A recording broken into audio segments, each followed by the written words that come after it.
Okay. Eric has asked Kyra if you wouldn't mind starting the meeting while he resolves his technical challenges.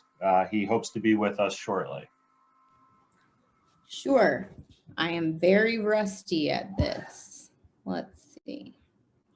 So it's 6:34. Let's call the meeting to order. Do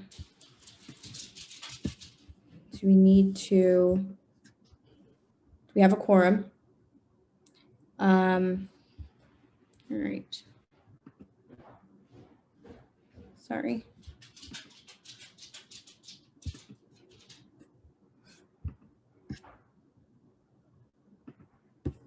Okay, let's, do I have a motion to approve the agenda?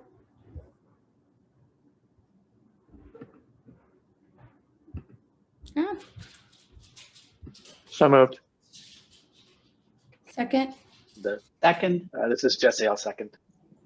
okay. Agenda's approved, thank you. Let's move on to public comment. Keith, turn it over to you. I think Sorry, Kathleen. Kathleen, yep. Aren't we for public record supposed to go through introductions, or do we not have to do that?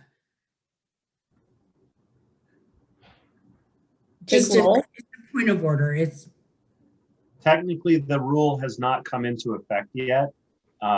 Some boards are already doing what Kathleen is suggesting, where everyone needs to state their name and where they are physically located from when they're calling in remotely. But our lawyer tells us that that actually hasn't come into effect until April. So we can do it if you choose, but it's not required yet. Thank you. I believe we should vote on the agenda, correct? We do normally ask for changes and then vote. Oh. Any changes to the agenda? Not seeing any. We have a motion and a second.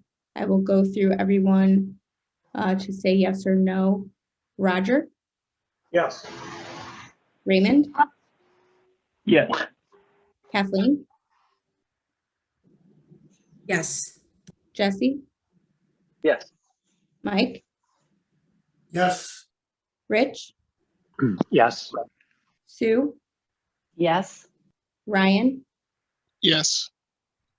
And I'm a yes. Sorry, I went in order that I can see you, so it's not Eric's usual order. Okay, so the agenda is approved. Now we can move on to public comment. Thank you.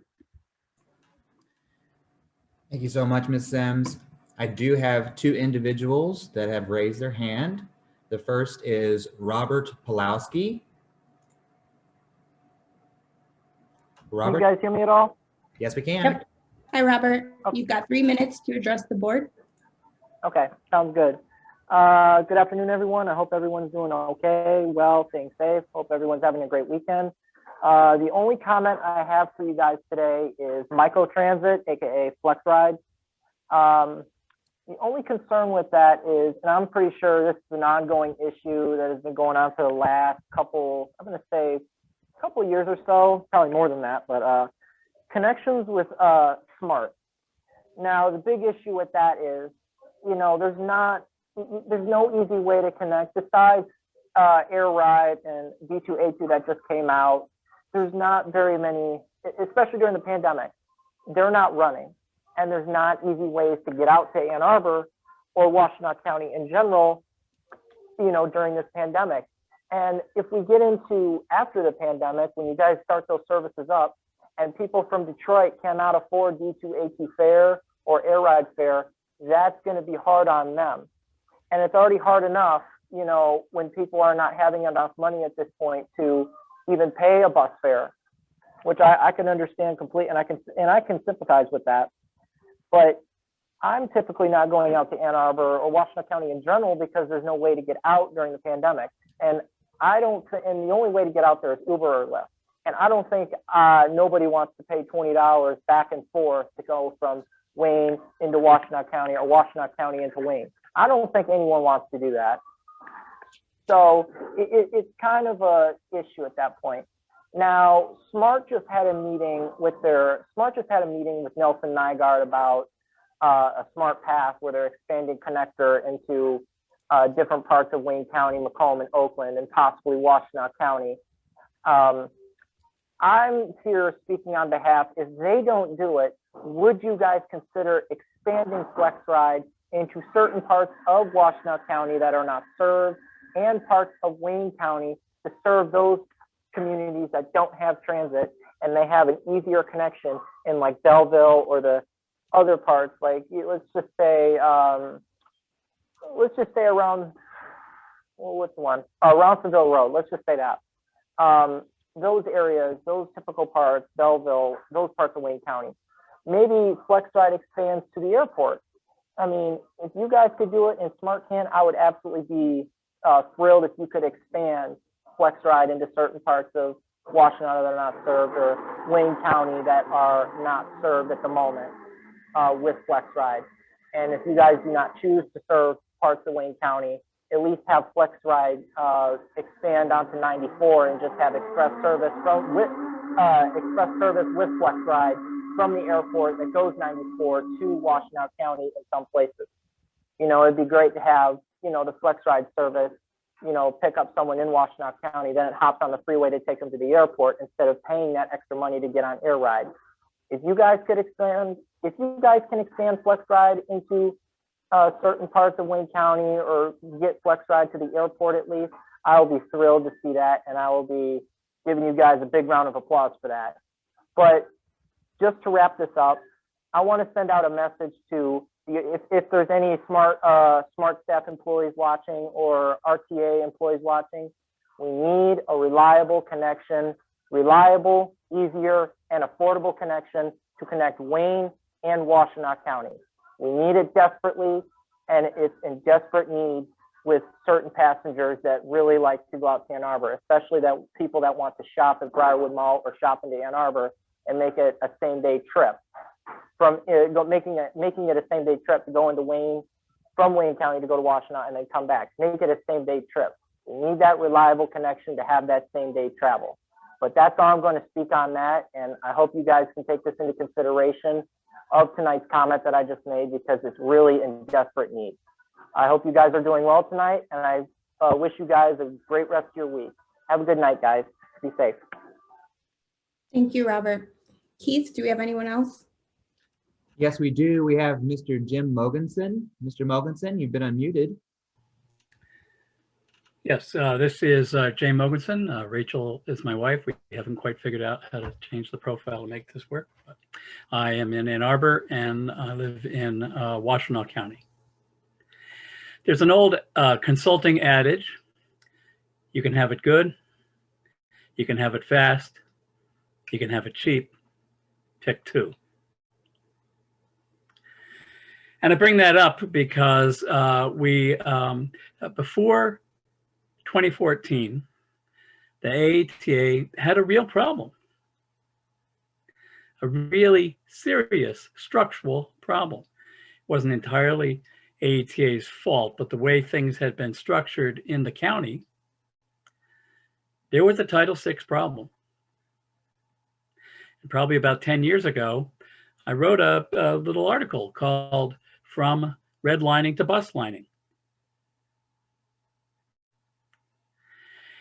And wouldn't you know, we had a number of different things all come together at the same time, and we had the millage campaign in 2014 to increase the amount of money available. And the whole point of that campaign was more buses, more places, more often. And one of the challenges was this was AATA's first millage that it did by itself. And it has perpetual millages from 73 in Ann Arbor. And what was happening was everything was costed out as to what it was actually going to cost for the day. There was a bunch of service that was proposed, how much it was going to actually cost. Not surprisingly, things got in the way. We had the hybrid bus stuff, and before you knew it, the numbers stopped working quite as well. It was very carefully costed out.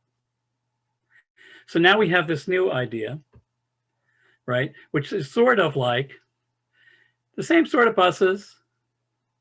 Most places, less often in some places. And not surprisingly, this is very controversial. What I will tell you is that this is likely to be controversial here. People will warn you about the controversy. And what I would say is to think very, very carefully, because in 2022, you're going to have a new millage and you need to get it passed. Thank you very much, as always, for your time. Listen to the presentations and come in at the end. Thank you. Thank you. Keith, do we have anybody else? We do not at this time, Ms. Sims. Thank you. I think, is Eric on? I'm on. Oh, Yep. I'll Thank turn you. it back over to you. We're at the consent agenda. Thank you, Kyra. And sorry for my delay. It's 2021, y'all. That's all I can tell you. So we'll go to 1.3. Any general announcements from anybody on the staff or the board? All right, consent agenda. Then we'll move to section 2, consent agenda. We have minutes and we have committee meeting reports in the packet. Can I have somebody move those into the record? Rogers, seconded by Kathleen. We'll just go down the list. Let's vote yes if you're in favor of the consent agenda. Mike? Yes. Rich? Yes. Sue? Yes. Raymond? Yes. Roger? Yes. Ryan? Yes. Jesse? Yes. Kathleen? Yes. Kyra? Yes. And I'm also a yes. Thank you. So at this point, we'll move on to section 3, which is board education. We have a speaker lined up. His name is Stephen Higashide. I hope I'm saying that right. And he's from the Transit Center. And I'll turn it over to Mr. Miller to introduce our speaker this evening. So go ahead, Jesse. Thank you, Chair. It's my pleasure this evening to be introducing Mr. Stephen Higashide. Mr. Higashide holds a master's in urban planning and is director of research for Transit Center, a foundation that works to make cities across the U.S. more environmentally sustainable and just by improving public transit. His book, Better Buses, Better Cities, How to Plan, Run, and Win the Fight for Effective Transit, has been lauded as one of the 10 best urban planning books for 2019, and his writing has appeared in the New Republic, the Atlantic, and the Los Angeles Times, among others. And I myself had the pleasure of hearing him speak at the Portland State University Transportation Research and Education Center seminar series and on the popular podcast 99% Invisible. And I'm very excited that he's accepted our invitation to join us this evening. Thank you. All right. Well, thanks so much for having me. I'm going to go ahead and share my screen here. I do want to thank Jesse in particular for extending the invitation, as well as Matt and Keith and Michelle Whitlow for, really helping me get set up. I was going to spend a little bit of time introducing myself, but I think that's already been taken care of. I'll just say to help set the stage, I'm planning to talk for about 15 to 20 minutes, have some time for questions and conversation at the end. And do a little bit to share some stories, both from the book and from what I've been seeing at agencies around the country responding to the pandemic. Some stories that I hope will be, informative and useful at this juncture, when we're thinking about a long-range plan at a time when, it can seem really difficult to plan. So this is the one slide version of the book. And of course, there are versions of, there are presentations I give where I dive, really deeply into all of these. I think that this is a board that, from what I've heard, really understands, these fundamental aspects of what makes transit work. So I'm not going to spend too much time on it, but I think we all know that, what makes people choose transit, whether that's bus or rail, is, when you don't have to plan your life around the schedule, when the schedule is actually a promise that you can rely on, when the walk is convenient and safe, when we're giving riders a dignified experience, when, folks have a shelter to wait at, when vehicles are clean and welcoming. and of course, when the system itself gets people where they need to be, and where they want to go. Of course, a lot of times that's home, work, and school, but we have to be planning transit that does a lot more, that brings people to the store and to worship and to family and friends. And we have to be building systems that allows people to live their whole life using transit. This all, I think, to a lot of folks can sound quite simple, and it really is. The tricky part is actually developing the public processes and navigating the politics that so often stop us from creating the systems that provide this. I've always thought of providing that kind of transit as a moral imperative, but that's really been underscored during the pandemic, when even at a time when transit ridership is far below normal, transit is showing itself to be essential because our transit systems are keeping the food system and the healthcare system and our utility systems running. And in a lot of ways, we all are transit dependent, even if we have the privilege to be working from home at this time. And so, we're in this really difficult moment where, you all are looking at a long range plan, but so many of the traditional questions that we might ask ourselves as transit planners, are unknown and really are unknowable. One thing I will say that I think we can know is that when we look at evidence from prior disease outbreaks, what we see is that the sort of fear or stigma around transit dissipates soon after the disease itself is under control. And there's other, survey research and focus group research, both international and domestic, that I'm happy to share if folks are interested, showing that former riders really do expect that, they will come back to the transit system once we're through the worst of the pandemic. But, as many unknowns as are facing us as planners, riders themselves are facing huge unknowns. And those include, is the system itself going to be there when they're ready to ride? And is it going to come back in a way that is strong or is diminished? At Transit Center, one thing that I worry a lot about, and that many of the groups that we work with are trying to prevent, is trying to make sure that we don't have a repeat of what we saw after the Great Recession 10 years ago, when we made it through this crisis, but service cuts were ongoing for years after that. I think with federal aid, and if new federal aid comes in, it actually puts agencies in a strong position to avoid a repeat of that and to provide service ahead of that demand.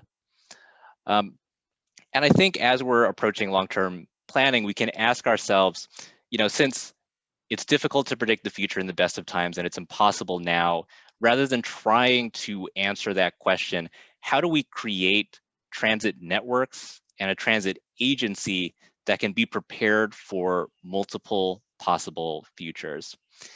And I think that some of the stories we can learn from come from some of the big success stories that happened before the pandemic. And those are really centered around moving away from making a few big corridor investments towards making improvements that, on their own seem incremental, but if they're done at the right scale, have a huge impact. So one big trend that I'm seeing in a lot of cities is really this move away from, one or two bus rapid transit projects that might take 5 or 6 years, and instead agencies choosing 3, 5, or in the case of Portland, Oregon, which is shown here, actually 20 places to prioritize bus service on the street with a mix of bus-only lanes, stop consolidation, transit signal priority, and the like. Similarly, over just 3 years, San Antonio has transformed the waiting experience of its system so that the majority of it now provides that dignified experience. And it's at a cost that is much less as one of these high capacity corridor investments. In places like Houston and Indianapolis and Miami, and here, showing Austin, there have been clean slate redesigns of the bus network, focusing service around corridors of frequent service, and you can see the ridership results, right up until lockdown.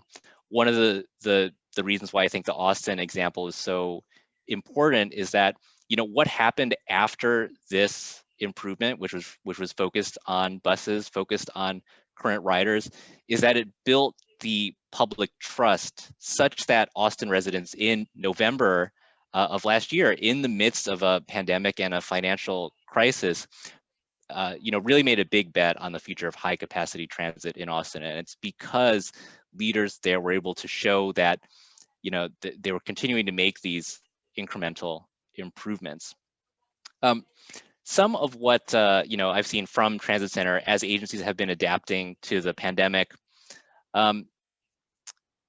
Agencies like the MBTA in Boston have created a more rapid process to change service. Like most agencies, the MBTA used to change its service 4 times a year. They're now doing that much more closely to real time and in a way that allows them to respond to crowding that they're seeing on the service in ways that allow them to protect essential workers. And they had to really transform the way that they, brought in passenger count data, how they processed it. These are the sorts of, in transit, we talk so much about technological innovation, but it's really the process innovations that I've seen, have allowed agencies to adapt to the pandemic.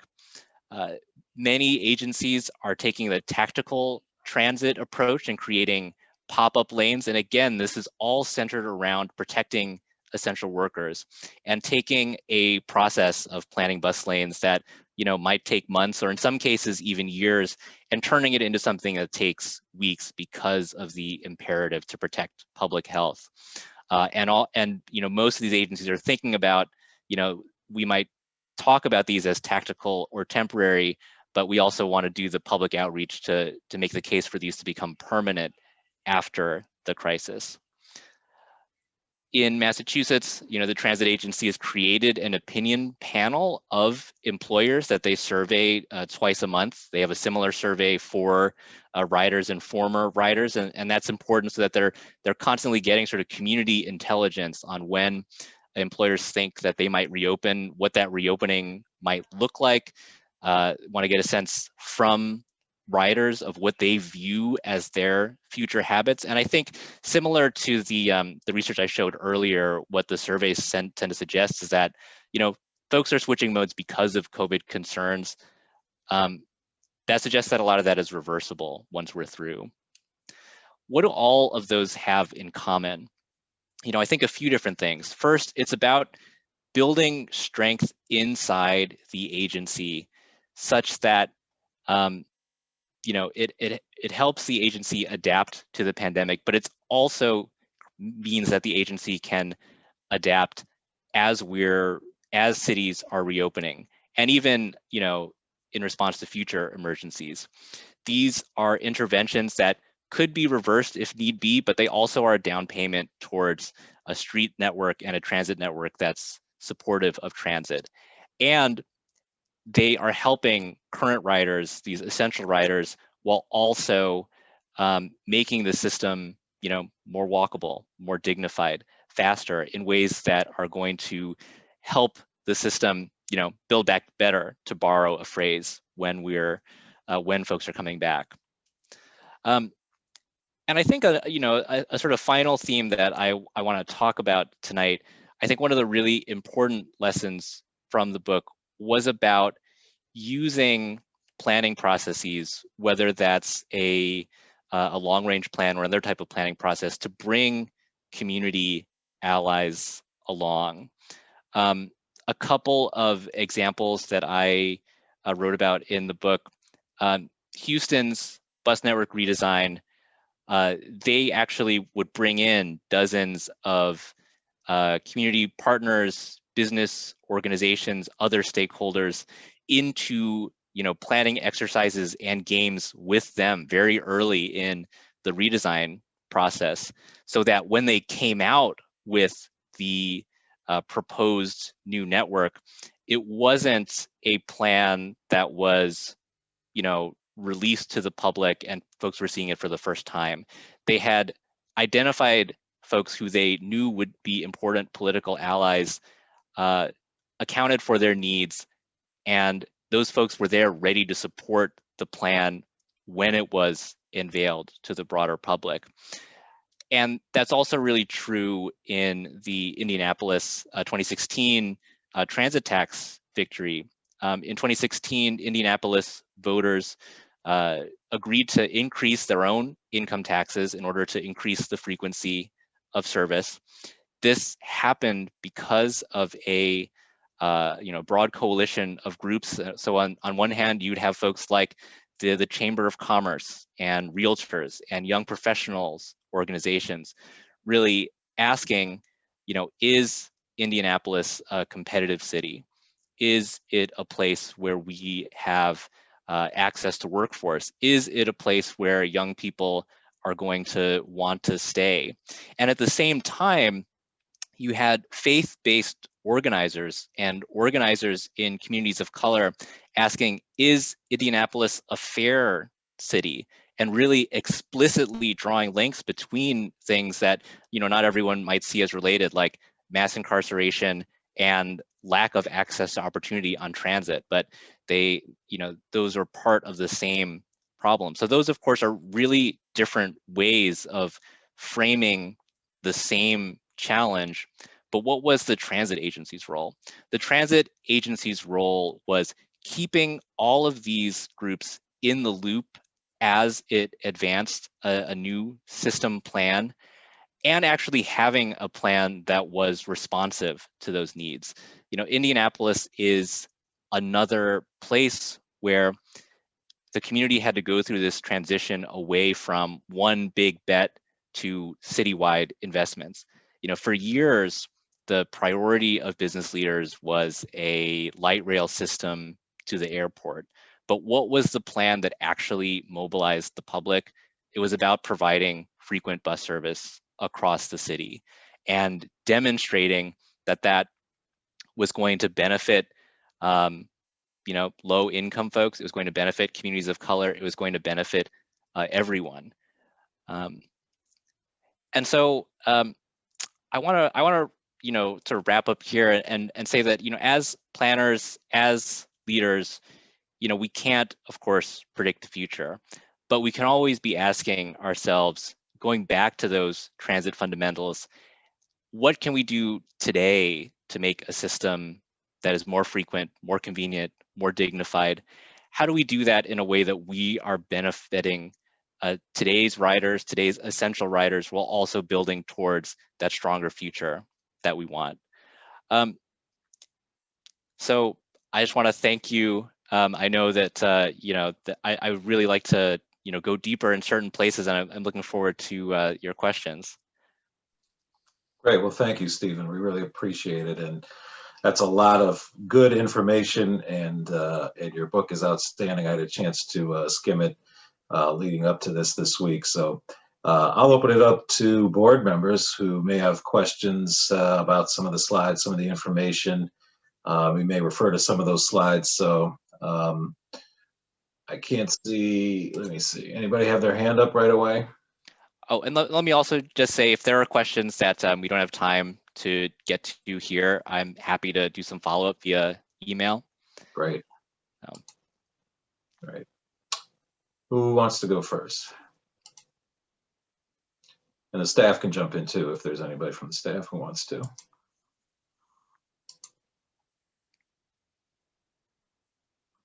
I can't see everybody at once, so. Mr. Jesse, Chair, go ahead. Thank you. Yeah, just jump in. Thank you again for the talk. So I was curious what kind of influence a transit agency that is not necessarily strictly a municipal department, what we can do or what they can do to influence those planning decisions. You talked about dedicated bus lanes, which are generally the responsible, like the planning department, or which we're not a part of. So what could you speak to that a little bit? Yeah, sure. I think one region that's really instructive on this is Seattle, where, just like here and just like most places, the transit agency doesn't have any control over the streets, and vice versa. Cities don't really control transit. But I think what they did there is over the course of a number of years really create a lot of formal collaboration structures. And it can start in really informal ways, just a few staff at a city and a few staff at a transit agency, having a regular call every month to talk about coordination issues. What that eventually grew into was at King County Metro, which is the agency that runs buses in the Seattle area, they actually have basically a traffic engineering unit inside the transit agency that goes around to all of the municipalities in their service area, and basically provides technical assistance, especially to the smaller municipalities that don't have the capacity to have an engineer who specializes on transit. So King County Metro, doesn't control any of the streets in the area, but they have traffic experts who can make the case to municipal staff around, why you might want to change the signal timing, or why you might want to, put in a queue jump, and will help municipal staff make that case higher up the chain. And conversely, on Seattle's side, their transportation department eventually created an internal transit unit that's responsible for transit priority, and is in regular coordination with the agency. So it's like you can go from really informal type of collaboration to something that ends up being really formal. Okay. Others?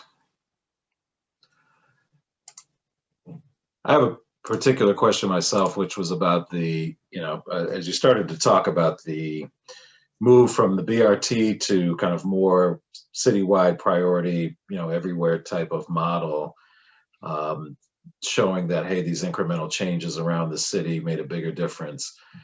And then how that translated into community partnership and allyship.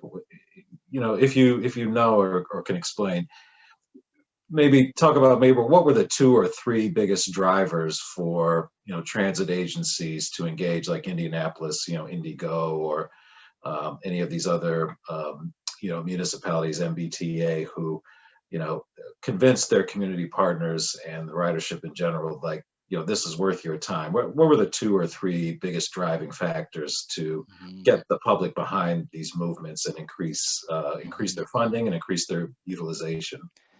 Yeah, I mean, I'll try to answer it in a few different ways.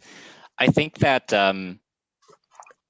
from a process perspective, there can be a lot of advantages towards these more widespread incremental improvements, and in some ways they can end up laying the groundwork for some of the bigger investments. And I don't want to imply that we should never do bus rapid transit or a high capacity investment.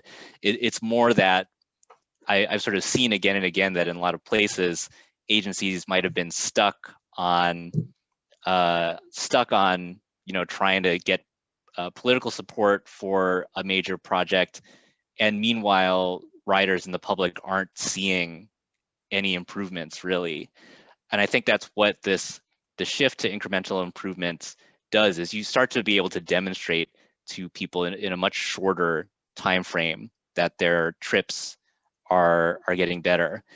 And even when you're, if you're, for example, working with a transit advocacy group, it's a huge lift to ask them or to ask a neighborhood group to, advocate for a project that is not going to be done for 5 or 6 years. Many of the folks living in that neighborhood might not even be around by the time it's open. Meanwhile, if an agency takes like a tactical approach, does a pop-up bus lane, maybe you're really only asking people to organize for a month or 2. And then you can build on that pop-up bus lane with BRT down the line. So in a lot of ways, it actually leads to more favorable political dynamics. Who wants to go next? Go ahead.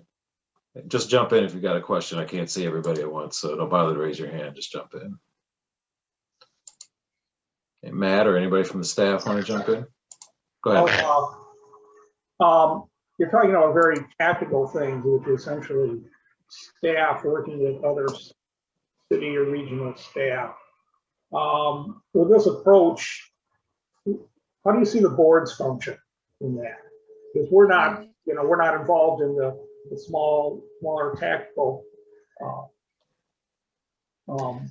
activities. And obviously, that's the staff's job to determine what those are going to be. But how would the board fit into this?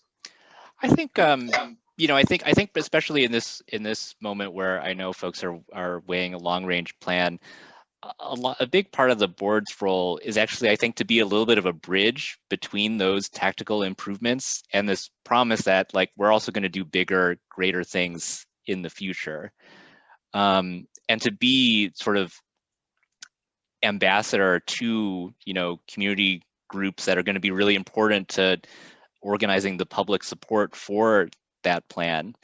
One of the things in the Indianapolis example that was really fortuitous for Indigo is that the government relations vice president of the Chamber of Commerce was also an Indigo board member, and so when the agency would go around doing public meetings on their, on what they could put out on the street if the tax was passed, they had to do it in a really neutral way, just talk about what the options were with or without the increased tax. And then, their board member could get up as a board member speaking personally and talk really persuasively about like why this was so important to make Indianapolis a competitive place. And so there just are types of explanation and types of arguments that you all can make as board members that staff, I think, might feel constrained in doing, especially around these bigger, especially when you're talking more about these long range plans and bigger investments. Anyone else? Go ahead, Mike.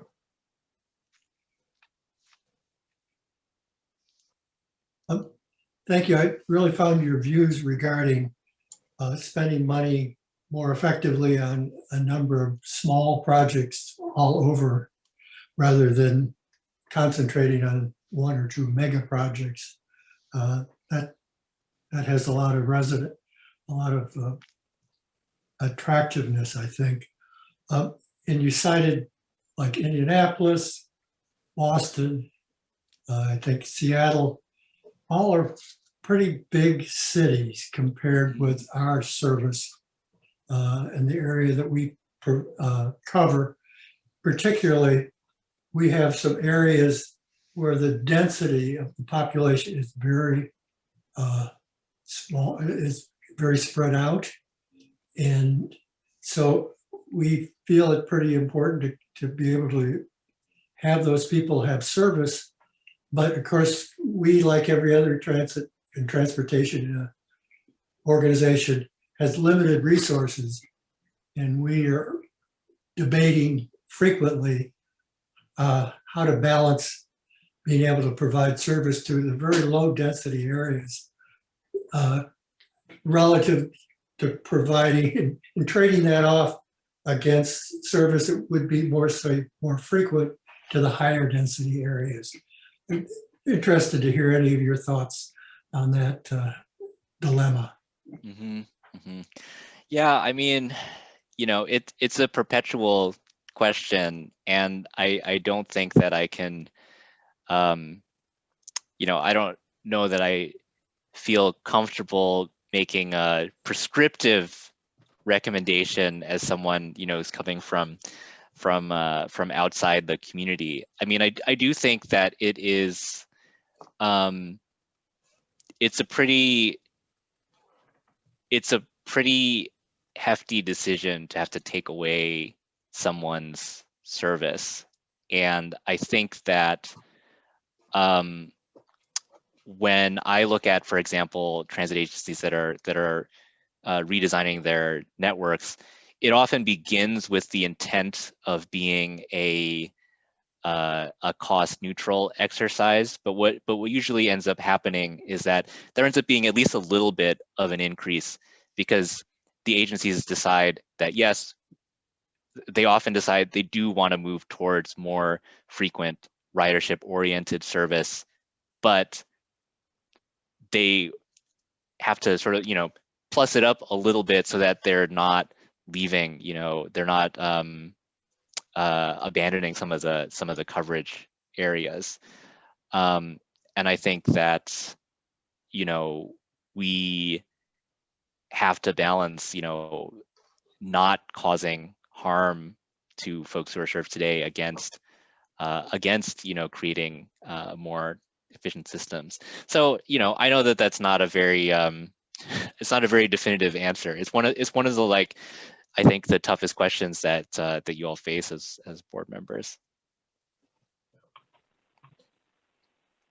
Thank you. Anyone else? Raymond, go ahead. Yeah, just a quick question, Stephen. Thank you for the presentation. It was fantastic. I'm going to ask you to look into your crystal ball a little bit, which I know is always a difficult exercise. So you had mentioned that in past sort of pandemic situations or, kind of infectious environments, transit rebounded, which I think is largely kind of this restoration back to the normal. But do you see any trends from your research on kind of the shifting work patterns and how that might affect transit? So for those that do have the ability to telework, how many of those will, be lost to the transit system? I do appreciate one of your early slides talked about, how many people, are essential workers that are using transit. And so that, ridership will kind of be there. But, we're struggling with those kind of future planning assumptions, I think, in all manners, for city planning, for, future traffic. And I think it also affects transit as well. So any willing to venture any guess in terms of, what to expect in that space? Well, I mean, I do feel like it's maybe it's not too much better than a guess, but I mean, to some extent, what we're seeing is an acceleration of trends that were already happening, right? I mean, there's movement towards telework, for the last decade plus. I'd also say that, the decisions employers make, the transit agency does have at least some influence over it. And I guess what I mean by that is, employers' decisions around reopening are going to take in a lot of factors, but that does include, like, what is the transit network going to look like, right? And so I think that's one of a few reasons why it's important to take a posture that is around, putting service out, and showing folks that frequent service is going to be there, as opposed to really hanging back and trying to wait and see how much ridership rebounds before increasing service. And I also think that, this gets back to this point around, well, what are the routes that are most resilient? Because we know that for all the attention that the commute gets, commuting is still, depending on the system, it might only be 25, it might be a third of trips. And, what are those routes where, there's a lot of demand for other types of trips, and we might think that those would be more resilient. And then lastly, I would just say that, talk to the employers also, regularly, to try and get as informed an estimate of what's going to happen as you can. So, I think we'd all like to know more, but it just comes back to trying to be prepared for different scenarios.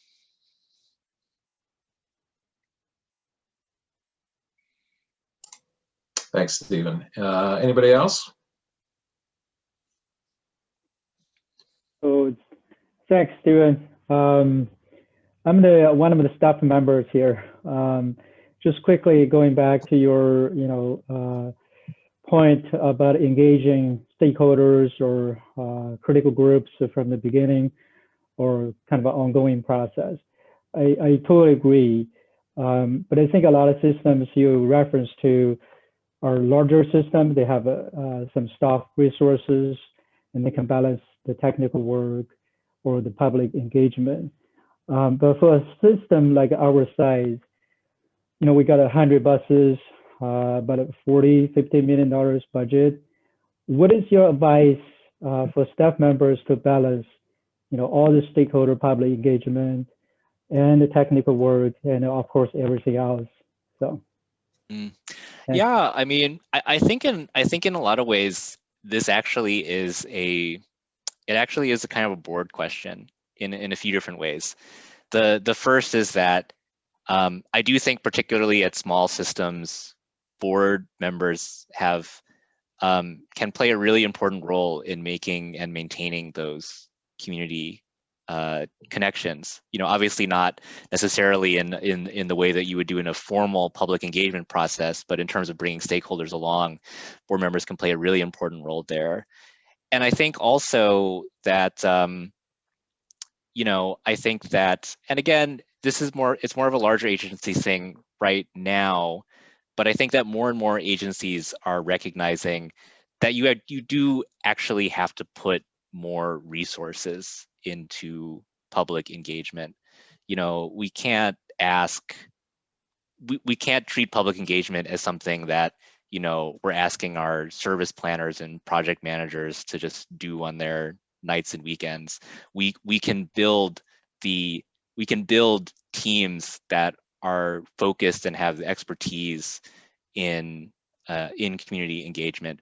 And in some places, there's also an increased realization that for certain types of projects, you might actually want to hire community-based organizations to do some of that outreach. In Minneapolis, for example, there was a project around improving bus stops, and it was a federal grant-funded project. So they had a fair amount of funding to hire a dozen community organizations to do survey work and outreach. And because they worked with groups that really knew their communities, they got survey results that were actually representative of the ridership in terms of income, ethnicity, that really great representation of riders with disabilities, a lot of the things that we don't always get out of public engagement. And so I think that we do have to resource the work. Thank you. Anyone else? Well, again, thank you, Stephen. We really appreciate your time this evening, and if we have further questions, we'll certainly be happy to reach out to you. But a great book and a great presentation. So thank you so much. We really appreciate your time, and good luck. Thank you so much for having me. All right, take care. Take care. All right, so we'll move on to section 4 of our agenda, which is policy monitoring and development. 4.1, committee meeting discussion. Anybody had any questions on any of the committee meeting minutes that were in the packet this evening? Okay. If not, we'll move on to 4.2, which is our FY 2020 audit report discussion. And at this point, I'll turn it over to Ms. Sims to tee up the discussion for us. Sure. Good evening, everybody. So the audit task force met last week. It was myself, Sue, and Kathleen, and the team from UHY, along with Latasha, and went over the audit final report. And we have our UHY team members on the call with us, and they'll go through their presentation as well. Just some highlights and takeaways from our task force committee meeting. I don't see Latasha on the call, but I will brag about her for the record. Marlene did point out to us that Latasha was the one and her team prepared the financial statements that they used in the audit, which is usually a task that the audit team from UHY would assist with, and Latasha did that independently and was very helpful to the UHY team. So I wanted to point that out for the record. If you recall from the audit results last year, one of the things that we discussed and was pointed out were the post-retirement benefits program, and the record for that is good. We've decreased by about 50% that liability. So I'm sure Marlene will go into more detail about that as well. But that was one of the things that was kind of highlighted for us last year that we've made significant progress on for this year. Other than that, there were no significant findings, a clean audit. We're happy to report, and everything went really well. So at this point, I will turn it over to Marlene unless John wanted to say anything that I missed. No, I will say we are trying to get Latasha into the meeting. I believe Keith, she's in the waiting room and just needs to be made a presenter. So she's here. She's listening in. Oh, good. Thank you. Marlene, I think you can go ahead. All right, let me try sharing the screen. Mike Santicha is also on the call. He is the managing director, the partner that was in charge of this. So he will start out the presentation, and let's see if I share the right screen. That's always the key point. All right, is everybody seeing the presentation? Yes, we can see. Yes. Okay, so I'm going to present again a PowerPoint presentation of the results of the audit for TheRide. And again, I'd like to echo Kyra's. Latasha did an excellent job. Her and her team did a fantastic job doing this. We did it all remote. Everything was on a timely basis. She got back to us quickly. And again, we do want to say she does an excellent job preparing the financial statements for us. So we're going to communicate, which we did to the board, and we'll go through this. We, again, like Ira said, we did issue an unmodified opinion, which is the highest opinion that we can issue. And we also audited the schedules contained in the additional information section in the schedule of federal expenditures, in which, again, which we issued an unmodified in relation to the opinion too. So that was your single audit. Now Marlene will go over some of the numbers. Okay, as opposed to going through the financial statements page by page, what we do is we just summarize in graphic form, so you can in charts, and just make it a little bit easier to kind of understand what's going on. One of the things we look at normally is we compare year after year or year over year, and as everybody knows, it's going to be 2020. We're not going to be basically comparing to anything. But if you do look at these, the two pies here, and assets are what you own. You look at the biggest part, once again, is capital assets, which makes sense. The authority is has a lot of capital assets. You notice there was a change in cash and investments year after year, and that was just because there was money that was in cash that wasn't moved to investments because of the interest rates at the time. I believe that money has been moved over since then, but that net effect is just about the same. It's just that the pies are a little bit different shape. The receivables went down just because the billings were down. If the billings are down, then the money that's going to be coming in would correspond to be a little less. Because I said assets are what you own, liabilities are what you owe, and net position is what's left. Once again, we look for consistency year over year. Net investments and capital assets, that's just your capital assets less any related debt. Unrestricted net position, numbers change a little bit, but they're right around 31%. As Kyra did mention, long-term liabilities dropped. The OPEB, net OPEB liability was cut 50%, and that was due to deposits that were made last year and also some changes in the plans. So there was a huge decrease. I said it went from 919 to approximately 454,000. The increase in liabilities is just due to some of the funding. The local bus operating fund money that we got from the state that had to be returned. There's a little bit, just a little difference there. A slight increase in accrued payroll. But overall, if you look, everything it's consistent, and given the year that 2020 was, that's quite the accomplishment.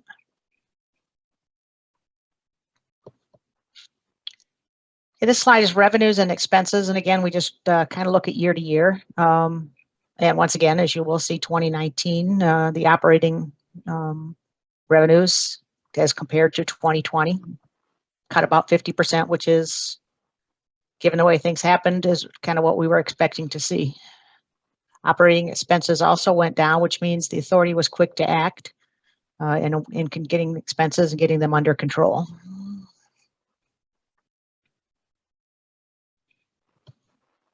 This slide represents non-operating revenues. We have the local versus the state and revenue, and as we expected, everything was down slightly.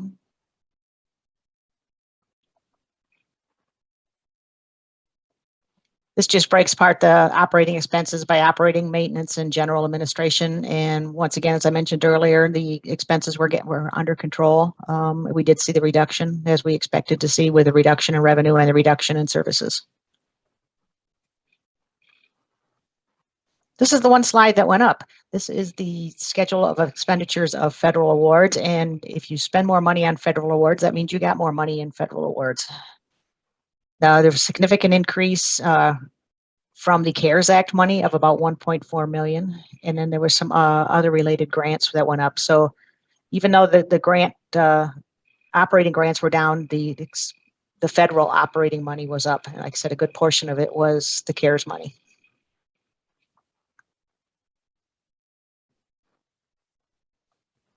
Mike, you want to take this slide? Sure. And so as part of our audit, we do look at your internal controls. It's not an internal control audit per se, but we do look at what controls we feel are key and if they're operating as they should be. And we're supposed to report any material weaknesses or significant deficiencies. Next slide gives you what those are, so you can read that. But we're pleased to report we did not find any material weaknesses or significant deficiencies during our audit.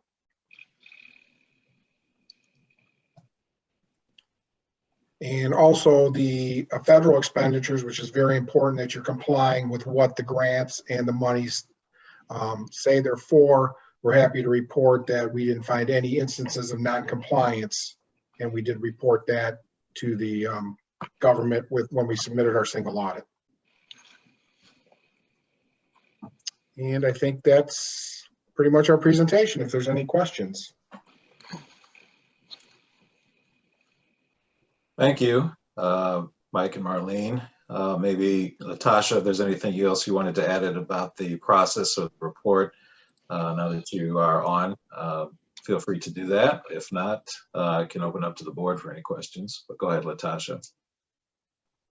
Well, I'm thankful to probably get done with the report. It's a grueling process sometimes, but I'm really grateful for what UHY, what they did as far as their expertise and digging into those numbers. I'm really grateful for that and helping us to get it to the finish line. So I will say that. Other than that, it was a little different with the remote process, but we're thankful for how it did go. So we appreciate that. All right, thank you. Any questions from the board? Well, congratulations. Oh, go ahead, Sue. I was just going to congratulate them too. Thank all the staff. Yeah. It should just be something we really pause and express such deep appreciation for such good financial and fiscal stewardship to everyone on staff. So thank you. Yeah, it's easy to take it for granted when it happens year after year, but we should never do that. That's for sure. Jesse, go ahead. You had something. I just wanted to add that it's nice being able to have this confidence in staff. I mean, it's just something. As whenever we discuss any matter, knowing that we have this confidence in our financial security, that we can trust what we're being told, and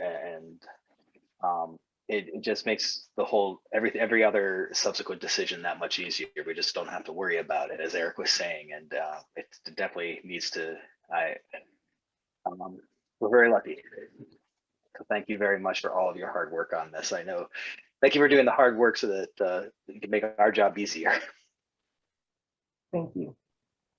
Yeah, it certainly gives us and the public a lot of confidence that we're the financial stewardship that Sue referred to earlier. When we go out to the public to say we'd like to make certain decisions regarding service levels or millage or anything else, and we can back up our claims and back up our requests with this kind of credibility and confidence in how we run this organization fiscally. Without it, we wouldn't be able to move forward at all. So thank you. Anybody else? John? Yes, Mr. Chair, I would like to remind the board that it would be helpful for the minutes if you could take a vote to accept the audit, that we will have that as a matter of record, please. Thank you. Can I have somebody make a motion to accept the report as submitted? Sue, seconded by Kathleen. Ryan. All right, why don't we go through and we'll just do a yes, no vote to accept the audit report real quick. Mike? Yes. Rich? Yes. Sue? Yes. Raymond? Yes. Roger? Yes. Ryan? Yes. Jesse? Yes. Kathleen? Yes. Kyra? Yes. I'm also a yes. So thank you very much. Thank you, UHY. We appreciate your time and effort and help. Thank you again, Latasha, and thank you to your team. Please pass on our congratulations. Thank you very much. Thank you. Good night. Thank you. Thank you. All right, with that, we'll move on to 4.3 monitoring. This is 2.5 in our packet, financial condition and activities. And I think John Metzinger, the CFO, is going to take it from here. So go ahead, John. Yes, thank you, Mr. Chair. So tonight, the board will be reviewing policy 2.5. Just for the public's interest, this particular policy deals with financial activities and the financial condition of the authority. And it runs right alongside the board's acceptance of the audit, as a lot of the detail that is presented in the audit aligns with the board's policy. And so this particular report is quite lengthy. The policy covers, financial condition and activities, the measures that staff take to prevent the development of fiscal jeopardy, and the expectations that the board has on the CEO for financing and funding the organization. So this monitoring report was presented last week at the Finance Committee, and I'm pleased to mention that it does indicate compliance in most areas. However, I would like to bring your attention to two areas of interest in particular. The first is on page 16 of the report. This is policy 2.5.7. This particular policy requires the CEO to have a policy on establishing financial reserves to be able to continue to provide financial support for operations in an emergency. And the board will recall that over the previous years, this was an area where we experienced non-compliance. We were not hitting the reserve target established by the CEO until September of 2019. And this particular policy interpretation says that we will be in compliance when we hit that target for 12 consecutive months in a row. And so I am pleased to announce, as reported in this monitoring report, that we have achieved that target, and we are indicating compliance on this particular policy for the first time. So that's very good news for the financial sustainability of the authority. I do want to point out an area where a couple of issues of non-compliance did occur, and this is on pages 12 and 13 in policy 2.5.5.1. This particular policy prohibits cost overruns on capital projects. And so what's presented in the evidence is a list of the adopted capital budget and expenditures within each line during fiscal year 2020. And in this case, there are two examples where more was spent than was authorized. So this gets a little bit into some granular detail that I think unveils some particularly challenging areas in terms of how we talk about a capital budget versus a capital program. And so I will mention that as a result of this, the finance manager, Latasha, and we are discussing steps about how we can improve our internal processes to monitor capital project expenditures, as well as bring that detail to the board in monitoring reports down the line. So there are interesting details that describe the Finance Committee's discussion on this. But what I do want to focus your attention on is a table that is provided in the minutes in the Finance Committee packet that details the cost overrun in the area of furnishings, because what's really happening in that particular budget line is a timing variance rather than a true overrun. The authority has expended less than the board has authorized over the course of several years for furnishings. So what's happening is this is a carryover. Last year, the board authorized funds that were not spent but carried into the current year. Were carried into 2020 and then expended on top of the authorized expenditure for fiscal year 2020. So I would characterize this actually as more of a timing variance than a true overrun. And I think in the future, we can provide more clear detail to the board about prior year expenditures and how carryover funds are applying to a particular capital budget line. And then there's another issue dealing with one particular project, which is a communication system where there was really an actual overage in the cost of the project that was missed in our internal processes. So we did want to highlight that to the board tonight in the monitoring report. But overall, we're reporting compliance in all areas except for those that have been noted. And the Finance Committee did recommend that the board would consider accepting the report at that level. So at that point, Mr. Chair, I'll return it to you for questions. Okay, thank you, John. Any questions from the board at large or comments? Roger? Yeah, I understand on the timing issue on the capital expenditures. And as we get into larger capital projects that are going to run over a number of years, inevitably this problem is going to come up on a much larger scale.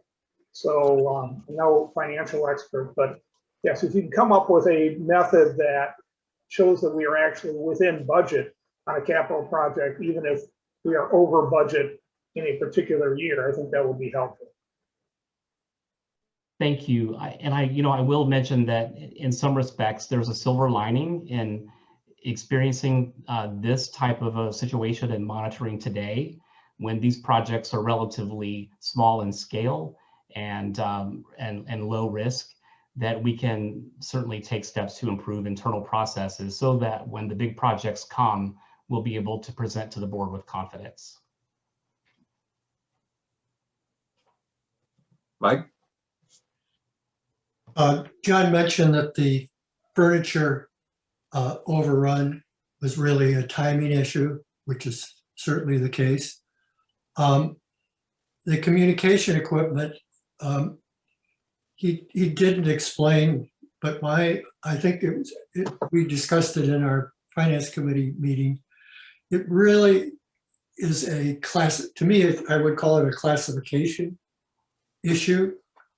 And the $35,000, almost $36,000 apparent overrun there is really a capital versus expense.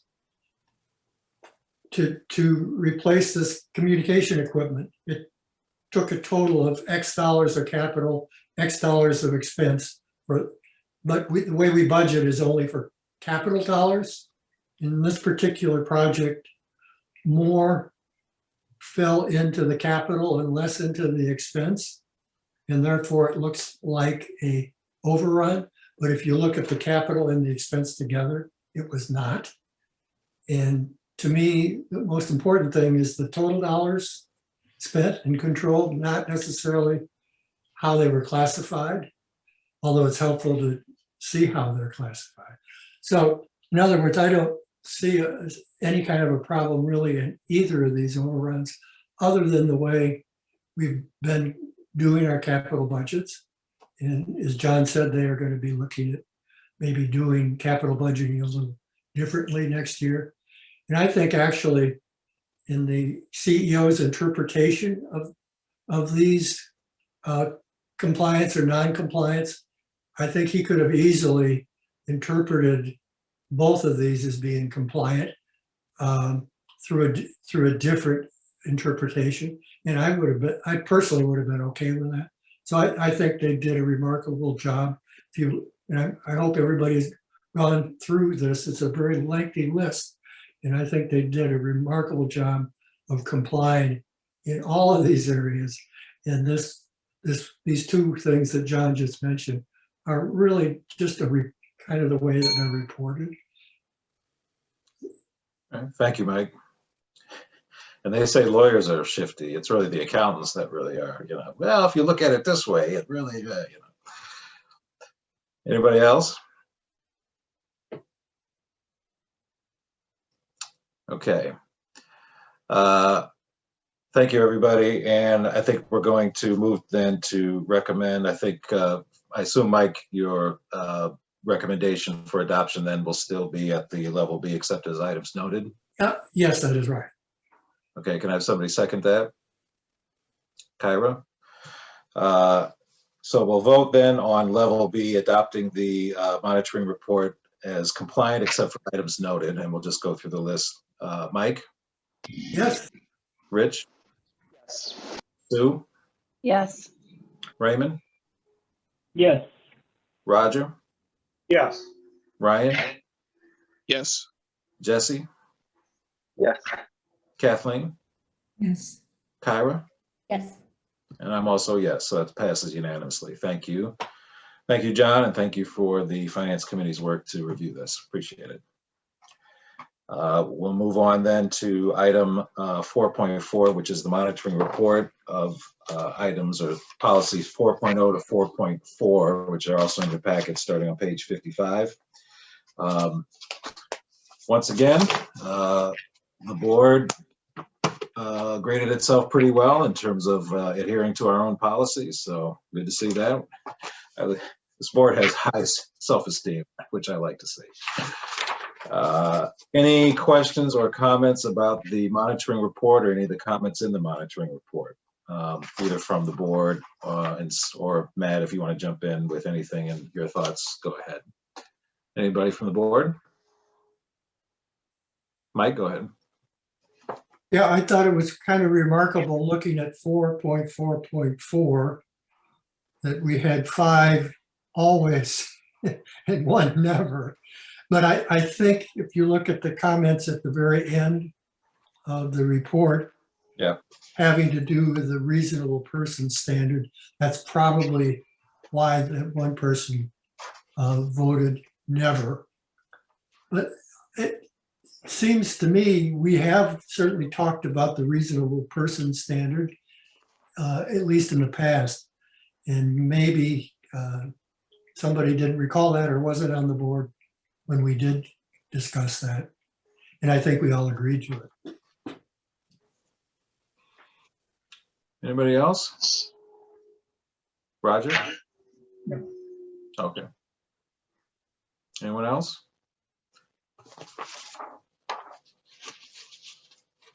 Okay, I think with that one,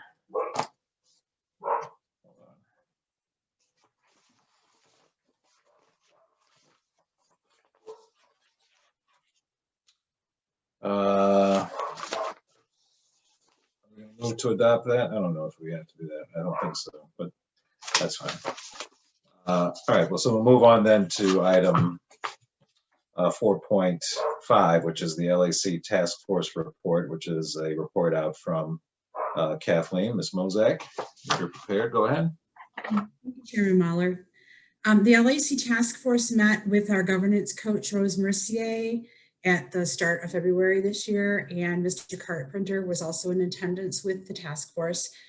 Points of discussion included suggestions and concerns from both the Service Committee and the Governance Committee, as well as Mr. Carpenter.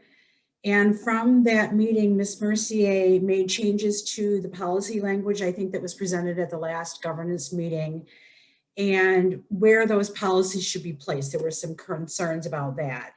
So I believe that the document has been shared with the task force, and it will be up for discussion at the next governance meeting at the end of February. And I believe Rose Mercier, if I read Matt Carpenter's email correctly, she may be at the governance meeting this month. And hopefully we can put a pin in it or not a pin in it, but hopefully we can get a resolution from the governance committee, and then it will be presented to the full board for discussion and hopefully adoption. So that's where we're at right now. Right. Any questions about the LAC task force report? Okay. We'll move on then to 4.6 board retreat feedback. Thank you again for your participation at the board retreat and for everybody's attendance. Certainly a lot to digest, a lot of good dialogue. Any feedback that anybody wants to bring up at this time in advance of the second session, or any general comments or things they'd like to see at the next board retreat session on March 3rd?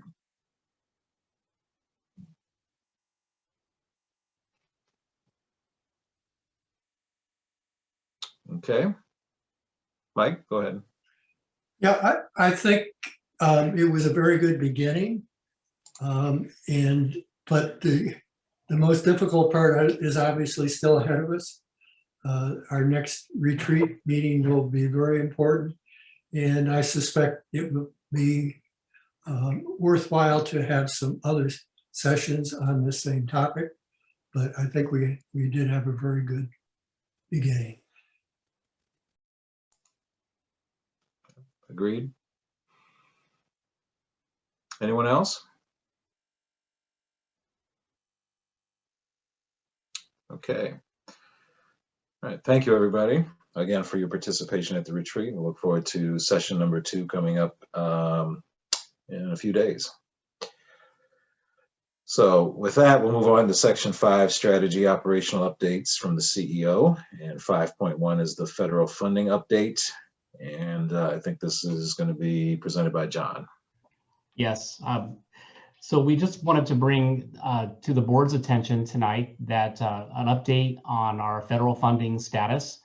We were notified last month by the FTA that we were apportioned additional federal emergency aid through something called the Coronavirus Response and Relief Supplemental Appropriations Act. I'm sorry, that's a mouthful to say, but we're just calling that CRISA, which is the acronym for that bill.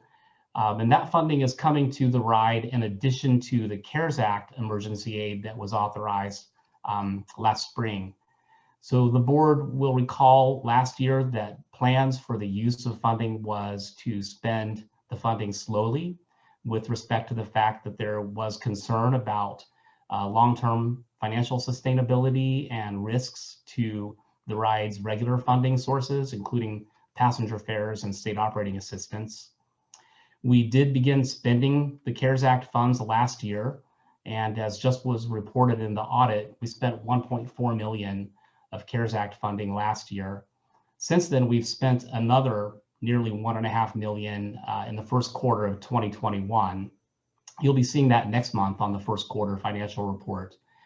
So while this funding doesn't expire, we are recognizing that utilization can now move more quickly because there is greater confidence given that the federal aid is available to the RIDE.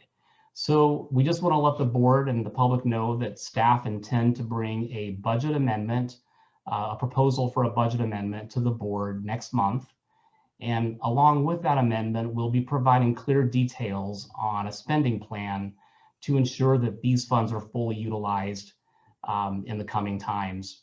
Our approach is going to be transparent and to be unambiguous so that the board and the public are very clear about how these funds will be obligated.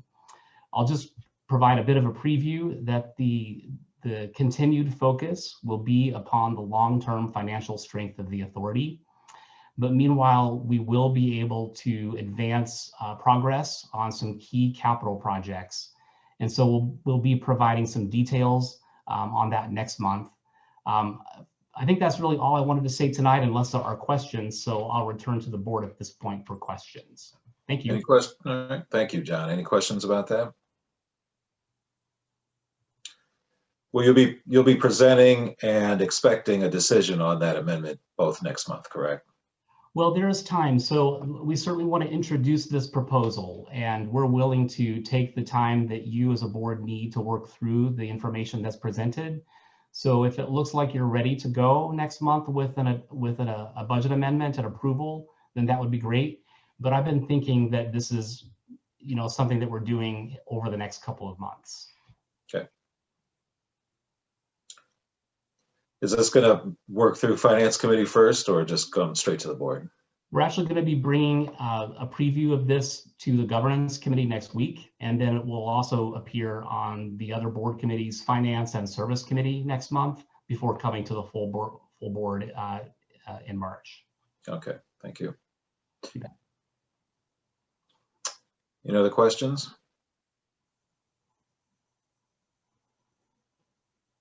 Okay. Then we'll go to 5.2, the CEO report. And we're finally going to give Matt a chance to speak today. So go ahead, Matt. Thank you very much. I was hoping to get away without saying anything this month. So I guess I tripped myself up at the very end. But actually, I'm going to get out of it by asking Brian to come forward. We had an interesting incident occur in one of our municipalities today that was a little out of, or not today, last week.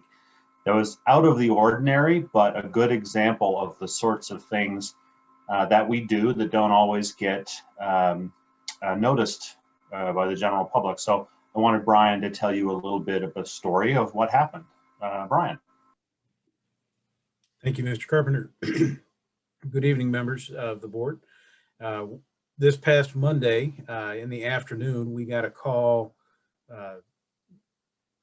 through the Red Cross that Clark East Tower, which is a large apartment complex on the northeast side of Ypsilanti and Ypsilanti Township, had a fire, and their residents were all standing outside in the cold, and they wanted to know if we could bring some buses to evacuate them. And the number we got initially was 180 people. So we gathered up what extra buses and drivers that we had and ended up sending over 5 buses to start, and ended up taking 6 trips of people to the Hampton Inn in Belleville, where they were able to get emergency shelter. And it wrapped up, it was a kind of an afternoon thing, wrapped up around 10 o'clock at night. And we are on standby to bring them back to Clark East Tower when they need it, if they have the need.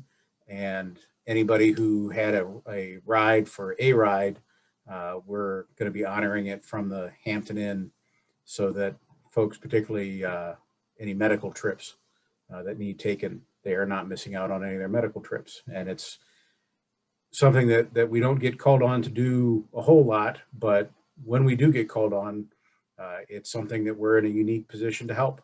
And it's one of the things that I'm really proud of that we do, and I'm glad that we're here for. And really one of the things I think that we exist to do, to help our community. So thank you, Mr. Carpenter. Very proud of our operators and our supervisors, and Mr. Marshall, who was on scene trying to make sure we were as coordinated as possible in a crisis situation. Thank you, Brian. And if any members of the board have questions about this particular operation, now would be a great time. Brian's team moved very quickly. They let me know they were doing it, and I said, good. We do this maybe every other year. Something will happen and we're called upon. And it's not a formal service level or an end statement per se, but it's part of keeping the community safe. And it's something, like Brian said, we are uniquely able to do. If there are any questions about Brian's story, certainly now's a good time before I go into the drier elements of the CEO report. Any questions for Brian? I mean, congratulations, Brian, and thank you for doing that. That's certainly heroic on the part of our operators to do that, and the fact that you had a plan to mobilize in a situation like that very quickly, I think speaks to the planning and forethought given to an operation like that by you and your team. So congratulations on being ready to respond to that when it was called upon to do so. I mean, that just doesn't happen out of nowhere. So any other comments or questions from the board? Mike? Yeah, I think that's wonderful that TheRide was able to step in very quickly and provide this wonderful service, even though that's not something that we do very often. It's just terrific. I hope there's some way that this kind of information can get out to the community. I mean, it is certainly newsworthy in terms of what happened at this apartment building, and then how we stepped in and really provided a wonderful service. I just hope that there is a way that this kind of information can get out to the community so they can see the kinds of things that we do above and beyond what our normal business is. Part of our procedures is to notify Mary so that she's aware, because oftentimes she'll actually get the call of, I just saw 5 buses going fill in the blank, and there'll be an inquiry. So I would imagine she probably has some sort of press release in the works. And I'll note that while the operation was still in process, we did reach out to Supervisor Brenda Stumbo to let her know that we were doing something unusual in the township. She was, I'm not sure she had been aware of the fire prior to our notification, but of course included Ryan as part of that. And she seemed quite appreciative of the response. Any others? Yeah, I would just like to comment that I was very much impressed by the responsiveness of the organization and all the work that went into it, Brian. This was an excellent lift, and this should be an example, should serve as an example to exactly the kind of peripheral things that TheRide or AAATA can do when called upon. So I'd just like to commend all the efforts of everyone and just say thank you. This was incredible. Thank you. Brian, any update on the condition of the building itself or the fire? Do you know anything more about when or if people will be able to move back in? No, I've not heard any updates along those lines. We just assured the building manager that they could give us a call when they needed the service back, and we would be back there for them.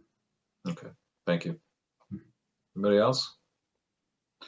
Thank you for the kind words. I'll make sure to pass them on to the operators and to the supervisors. They were the stars of the show. Thank you. All right. If not, if there's anything that you have, Matt, that you want to follow that with, go right ahead. Sure. Thank you very much. And thank you, Brian. A commendation to your entire team. There's a lot in the CEO report. I just want to touch on a couple of things. We were happy to work with Ann Arbor City staff and the Planning Commission. I got to make a appearance on a different Zoom meeting for once for the Ann Arbor Planning Commission, where they were discussing the transit-oriented zoning. We really appreciated having been involved in those discussions for a couple months prior.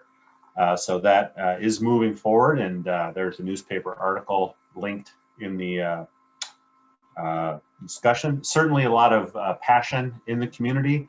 I don't know what the final decision is going to be, but I'm glad that we've been invited to have input into it. I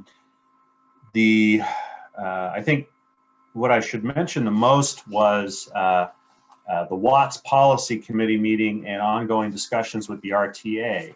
And there's a letter that I've written to the RTA and the Watts Policy Committee that's attached to this packet. The Watts Policy Committee met yesterday, and I was pleasantly surprised that my letter seemed to have been very well received by many of the recipients, which was great. Nobody threw anything in my virtual direction, which is nice. Long story short, I think Jennifer Simmons from City of Ypsilanti summed it up well in terms of we still really like the idea of rail, but not at any cost. Councillor Briggs from City of Ann Arbor also sort of voiced, it's a nice idea, but frequency is more important. So I think the community is grappling with some of the same elements that I think I heard you discussing at the retreat the other week in terms of wrestling with priorities, wrestling with the realities of trade-offs. I heard one of you say we want it all, knowing that you might not get it. And I think I saw a parallel at the Watts Policy Committee. I want to commend the RTA staff. They responded to this letter by being very clear in their presentation to some of the elements that I had raised questions about. And they were very forthright and said, yeah, more or less, this is true. Here's the details of it. And so that was, I think a good day for transparency. And I think it was illuminating for many people in the room. No decisions were made. There will be a follow-up discussion next month. But I think it's really nice to see a body like the Watts Policy Committee grappling with some of the same things that this board is in terms of we like everything. What can we afford? What do we need? What gets the job done? What is the actual priority? So the letter was well received. Doug Fuller from the Road Commission called it a model. I was flattered. And like I say, nobody threw anything at me. So that was a real positive one. Discussions with the RTA are going to continue. This is actually a very early step in their public engagement process that's going to lead out the rest of this year and really get started actually in a couple of months in earnest for them to update their regional transit plan in preparation for a millage referendum in November of 2022. It's still not clear that they will seek a millage in November of 2022, but their staff are attempting to get their plan updated and ready and in position if the RTA does choose to go in that direction. They still do not have a CEO, and I'm not sure if they have a timeline to change that. So with that, Mr. Chair, happy to answer any questions that anyone may have about any element of the report. Thank you, Matt. Any questions for Matt on anything in the CEO report?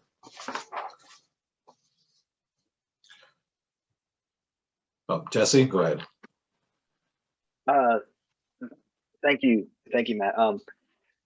In as explicit as the RTA, or as you felt the RTA was in addressing like rail, did they have it? Was there anything notable in terms of other interurban transportation, like buses? We've heard a few times now someone pointing out that we don't connect to the other transit agencies. Has that been called out in any of the preliminary planning yet?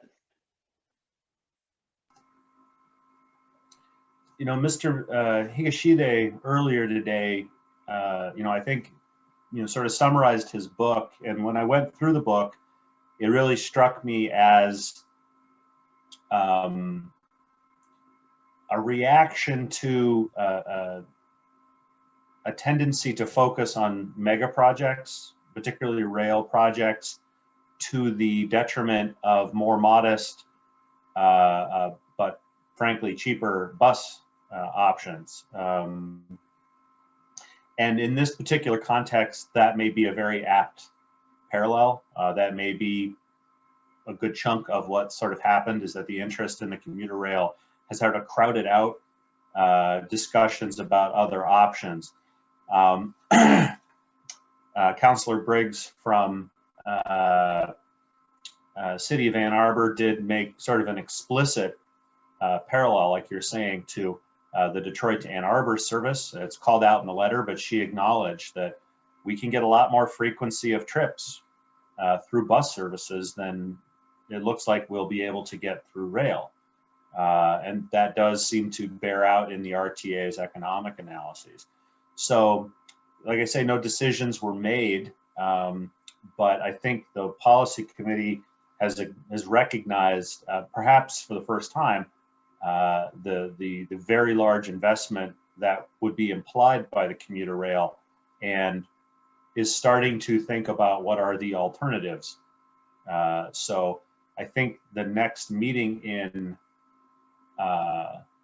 March is intended for rural residents and representative of rural townships and municipalities throughout the county to have some time to speak about what they would want in their communities. This is outside of our service area, so we're talking about Chelsea, Milan, Manchester, Lodi Township, and others.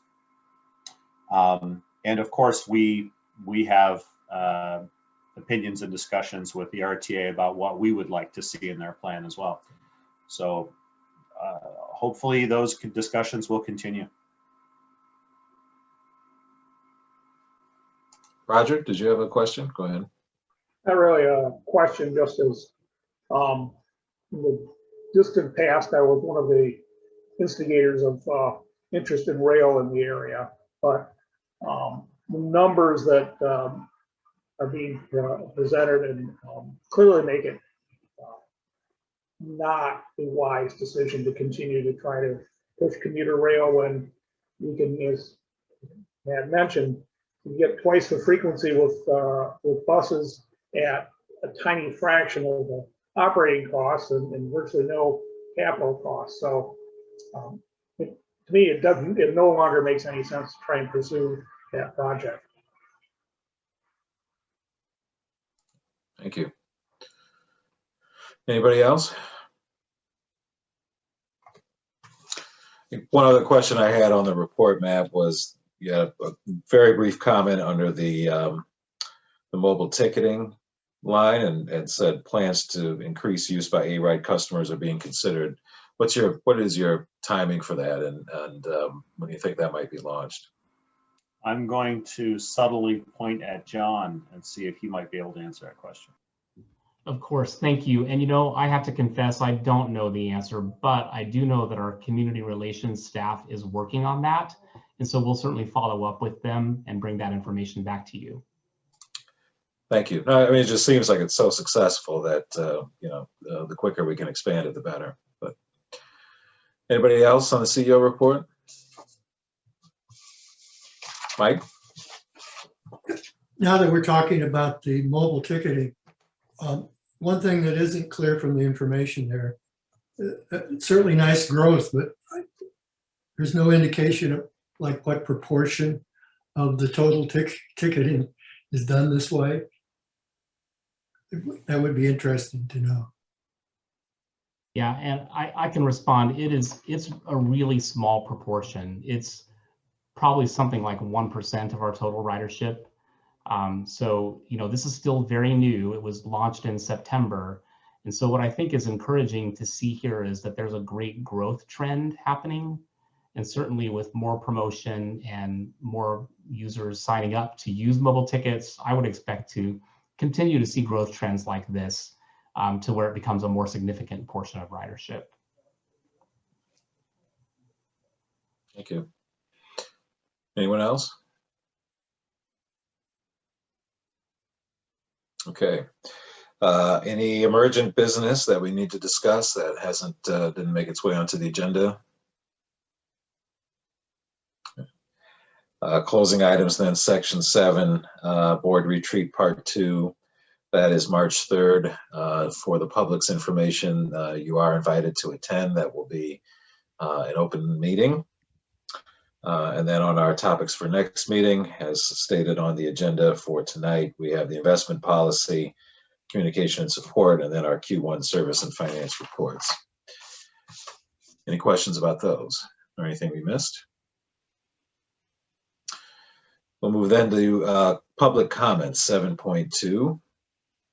And I will turn it over to Keith, the book, to see if we have anybody from the public who wants to address the board at this point. So either click the raise your hand button or hit *9 on your phone to indicate that you'd like to address the board. Keith? Yes, thank you, Chairman Mahler. I have Mr. Jim Mogensen. Yes, Jim Mogensen again. So, so first about the board retreats, I've always been of, you know, I'm around a lot as it relates to following people on the board, and there's one part of me that wants to allow the board to have conversations without someone just kind of lurking in the background. And as it was, I had another meeting that I had to attend, a board meeting when you had your last meeting. So as long as there are minutes, and the minutes don't say things like robust conversation occurred, and gives us at least an understanding of what's being talked about, that'll work. I also want to say that, so I have been, when I saw the guest speaker today, I started down some rabbit holes, and I looked at Houston. And I can say that the Jim Mogensen in Houston, his name is Mark Smith, and he goes to every board meetings, and he's the same kind of rapport with them. And they had two-hour public hearings about this, and you have the split. One comment that was made earlier is that everyone is moving to telehealth. Well, or I mean, telework. Well, a subset of the population is moving to telework, and another subset of the population doesn't have that. And there's some real substantial issues relating to how that sorts out in a community. And what I will say is I see some real risks coming forward where the new capital project is now out for public comment. And I suspect, I don't know, but I suspect that you'll hear more about electric buses. And that also the new changes that will be debated next month will have an impact. And I must say that I am a little concerned about 2022 and the millage. But in that, I will be around and following Title VI and having some more formal comments on that in that regard. And thank you very much for all you're doing in this difficult time. Thank you. Okay, thank you. Keith, do we have anybody else? Yes, Mr. Chairman, we have Ms. Michelle Barney. Ms. Barney, you've been unmuted.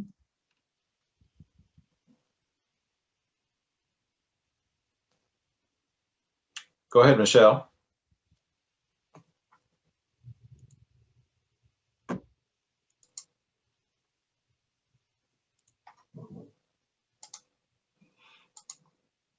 Michelle, are you there? I think you're on mute. Okay, can you hear me now? Yep. Okay, I lost out on a chance to receive a vaccine last week because I was given the appointment the week before, but I couldn't call until 3 days before to request an A-ride to go to the vaccine place. And they were filled and they couldn't take me. Because in this weather, of course, every space is being filled. And I wonder if anything could be done that people who have a vaccine appointment could call earlier and reserve an A-ride so that they can get there to get the vaccine. I don't know what else could be done, but I'm wondering if that question has been looked at.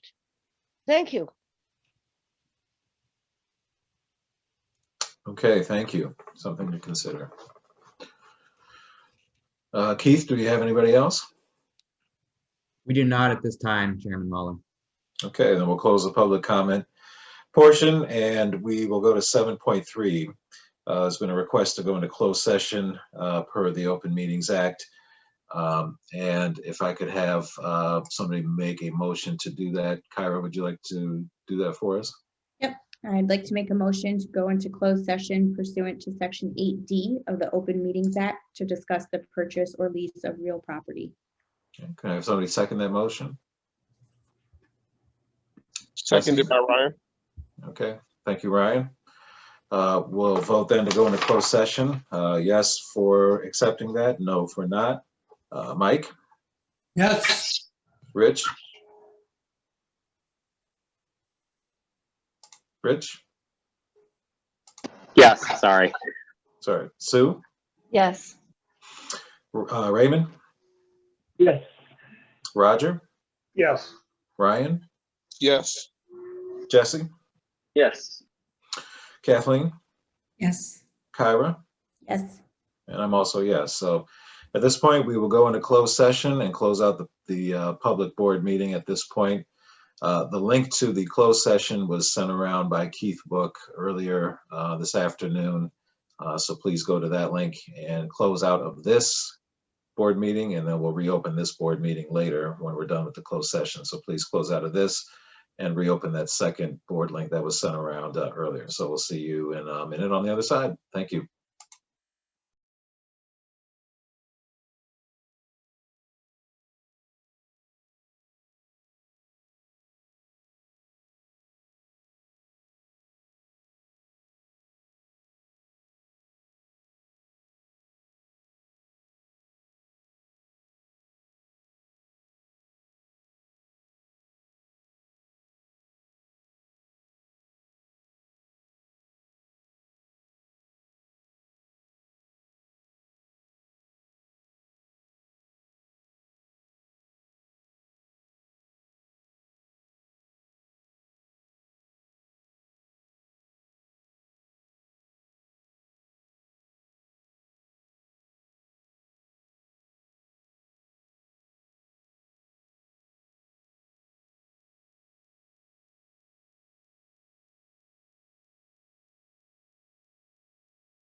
Sorry. For those staff that are still on the Zoom meeting, unfortunately, we're going to have to close the Zoom and then we'll have to restart it once we have come out of closed session. I apologize, there's a technical issue. So thank you for your patience. If you would like to rejoin, please try to do so. I would say that it would be in closed session probably about 30 minutes. Thank you.